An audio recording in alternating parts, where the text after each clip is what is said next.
नमस्कार, स्वागत है आपका फेयरलेस स्टडी मंत्र यूट्यूब चैनल पर। तो जो साथी आरआरसी रेलवे ग्रुप डी 2022 की परीक्षा देने जा रहे हैं उनके लिए वीडियो महत्वपूर्ण है। आपने जितना भी पढ़ा है वो सफिशिएंट है, और अगर आपके नंबर बहुत कम बन रहे हैं तो इस वीडियो को देखने के बाद आपके नंबरों में कम से कम 4 से 5 नंबरों का इजाफा होने वाला है। ठीक है साथियों, तो मैं अपने एक्सपीरियंस से बता रहा हूँ। जैसे अभी मैंने एनटीपीसी लेवल 2, 3, 5, 6 की सारे लेवलों की परीक्षा दी है। सारे लेवल में मेरा हुआ था। इलाहाबाद में लेवल 4 नहीं था और नहीं उसमें भी हो जाता।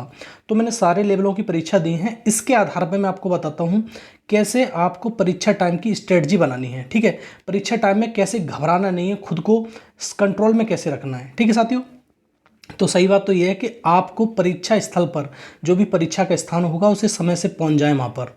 ऐसा नहीं कि बहुत जल्दबाजी में पहुंच रहे हैं, जिससे क्या है परीक्षा पे इफेक्ट पड़ता है। दूसरा, जो भी आपकी तुम्हारा आधार वेरिफिकेशन होगा उससे भी घबराने की आवश्यकता नहीं है। अगर आधार वेरिफिकेशन किसी कारणवश आपका हो नहीं पा रहा है, पहले तो आधार लेके जाएं। कार्ड 2-3 चीज़ लेके जानी है आपको परीक्षा स्थल पर। अपना एडमिट कार्ड जो ओरिजिनल होगा, 2 फोटो ले जाना, फोटो की आवश्यकता पड़ती नहीं है, और आधार। बस 3 चीज़ के सिवा कुछ लेके मत जाना, पेन पेपर कुछ भी नहीं।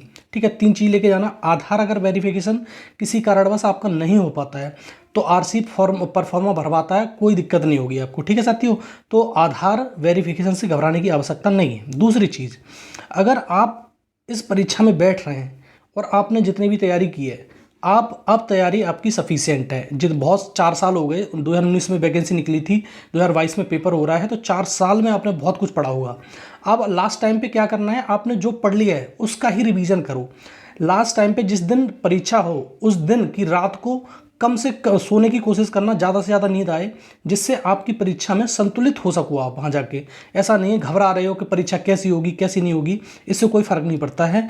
लेकिन एक चीज़ मैं आपको बता दूं, जैसे मेरा लेवल 6 का पेपर था शुरुआत में, बहुत दूर सिटी था, मतलब 1200 किलोमीटर था यहाँ से। तो मेरी घबराहट बहुत ज़्यादा थी कि कैसा होगा पेपर, कैसा होगा पेपर। उसी चक्कर में, इस घबराहट के चक्कर में पेपर बेकार हो गया मेरा। ठीक है, पेपर का लेवल बहुत तगड़ा था। पहली बात तो ये, पेपर का जब लेवल तगड़ा था तो हम देख के घबरा गए कि इसमें ऐसा बहुत। सबसे बड़ी बात ये, इसमें पजल बहुत आ गई। जो रीजनिंग थी उसमें पजल बहुत सारी दे दी, वो बड़ी बड़ी पजल। आपको मैं बताता हूँ, इस पेपर का जो ग्रुप डी है उसका भी लेवल ऐसा ही रहने वाला है एनटीपीसी के जैसा। और आपकी स्ट्रेटजी ये होनी चाहिए कि हमें जो 100 क्वेश्चन है उसमें से कितने क्वेश्चन करें जिससे हमारा सिलेक्शन हो जाए।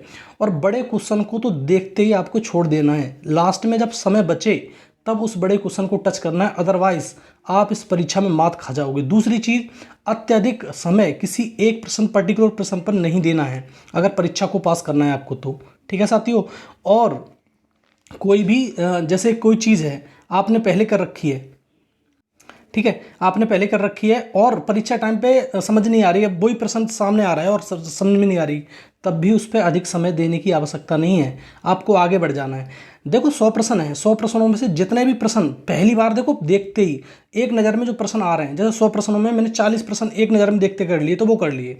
दूसरी बार में उन प्रश्नों पे आना जो प्रश्न थोड़ा सा समय ले रहे हैं लेकिन हो जाएंगे, तो उन प्रश्नों को करना। तीसरा, उन प्रश्नों पे देखना कि जो प्रश्न बहुत ज़्यादा टिपिकल हैं और जो नहीं आ रहे, जो लगते हैं वो लगाते चले जाओ, और बड़ा क्वेश्चन देखते ही छोड़ना है। ये गोल्डन रूल है परीक्षा का किसी को पास करने के लिए। अगर बड़ा क्वेश्चन पे उलझ गए तुम तो 2-3 मिनट खा जाएगा आपकी। जो पजल आती है, देखो आपको सिलेबस मालूम है, मैथ के 25 क्वेश्चन आने हैं आपको, तुम्हारे रीजनिंग के 30 क्वेश्चन आने हैं, और साइंस के 25 क्वेश्चन आने हैं, और जीएस के 20 क्वेश्चन आने हैं। रीजनिंग का पोर्शन बहुत बड़ा है इसमें, और रीजनिंग में मैं आपको फिर बताता हूँ पजल आएंगे इसमें।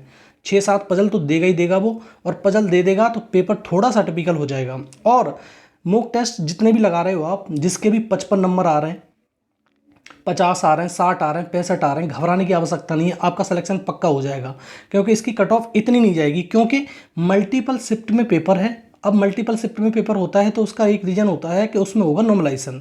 जब नॉर्मलाइजेशन होगा तो आपको भी नॉर्मलाइजेशन का फ़ायदा मिलेगा। बशर्ते आपको एक काम करना है कि जब भी पेपर करो तो आपको नेगेटिव कम से कम लेना है। नॉर्मलाइजेशन में यही सबसे बड़ा दिक्कत हो जाती है, बच्चे नेगेटिव ज़्यादा ले लेते हैं, उससे उनका जो नॉर्मलाइजेशन में मार्क्स मिलने वाले होते हैं वो कम हो जाते हैं। लेकिन आपको क्या करना है, नेगेटिव कम से कम करना है। नेगेटिव कम से कम करोगे, अधिक से अधिक नंबर आ जाएंगे।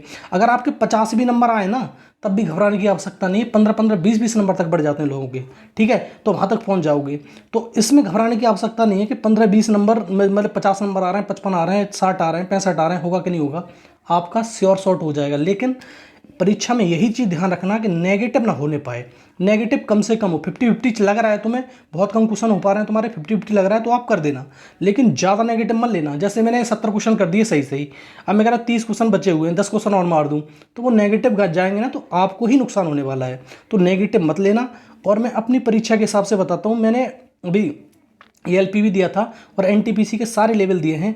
तो मैं इस परीक्षा में मुझे मालूम है कि इस परीक्षा कैसी आ रही है, मतलब रेलवे इस समय परीक्षा कैसी बना रहा है। पहले जो परीक्षा होती थी उसके प्रकार का पेपर अब नहीं आ रहा है, पेपर का पैटर्न बदला हुआ है। आपको मान के चलो, अगर आपके 55-60 भी आ जाएं तब भी आ जाएगा। और मैं कह रहा हूँ कि मेरा पेपर जो लेवल 6 का था वो बिगड़ गया था, फिर भी मेरा सिलेक्शन उसमें हो गया। अभी मैं CBET दे के आया था 30 जुलाई को, ठीक है, साइको टेस्ट, लेकिन फिर भी हो गया, क्योंकि कम नंबर होने के बावजूद ही मेरा सिलेक्शन हो गया।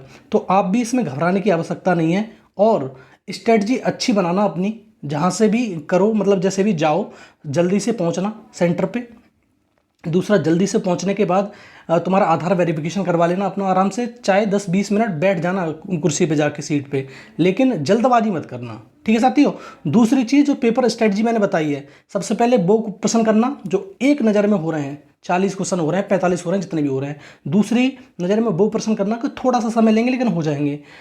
लास्ट में ऐसे प्रश्नों को जरूर छोड़ देना जो बहुत समय लेंगे, क्योंकि समय का अभाव है परीक्षा में। मालूम है आपको इतना समय नहीं है, समय का अभाव है। समय जो कर गया वही। अब तो अगर ऐसी स्ट्रेटजी आपने अपना ली तो 5 से 7 नंबर तो आपके ऐसे ही बढ़ जाएंगे। लेकिन समय पर पहुंचना, परीक्षा में समय के बाद मत पहुंचना। अगर समय पर हड़बड़ाते हो ना तो 4-5 नंबर तो वैसे ही कम हो जाते हैं, जब देर पहुंचोगे देर से, तो ठीक है साथियों। तो यही वीडियो था। जिसके भी नंबर कम आ रहे हैं, कोई दिक्कत वाली बात नहीं है, आपका सिलेक्शन श्योर हो जाएगा। बस आप विश्वास रखो खुद पर, खुद से ज़्यादा विश्वास किसी पे नहीं रख सकते। और जो आपने स्ट्रेटजी बनाई है उस पर विश्वास रखो, आपका सिलेक्शन श्योर होगा। ठीक है साथियों, धन्यवाद।